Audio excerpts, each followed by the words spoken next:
Hello guys, welcome to my YouTube channel Informates. In this particular video, I will tell you a little bit about Imodium. Its chemical formula is loperamide. In the second video, I will also tell you its dosage because most of the people don't understand Imodium dose. So they are mostly doing great mistake while using or taking this kind of tablets. So first of all, I would like to tell you in this video the main uses of Imodium or loperamide. So it is indicated for the control and symptomatic relief of acute non-specific diarrhea and of chronic diarrhea.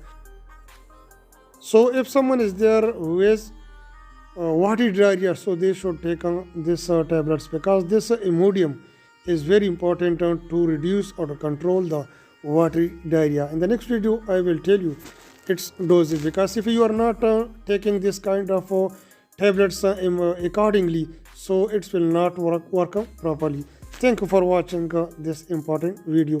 See you again in next video. Take great care.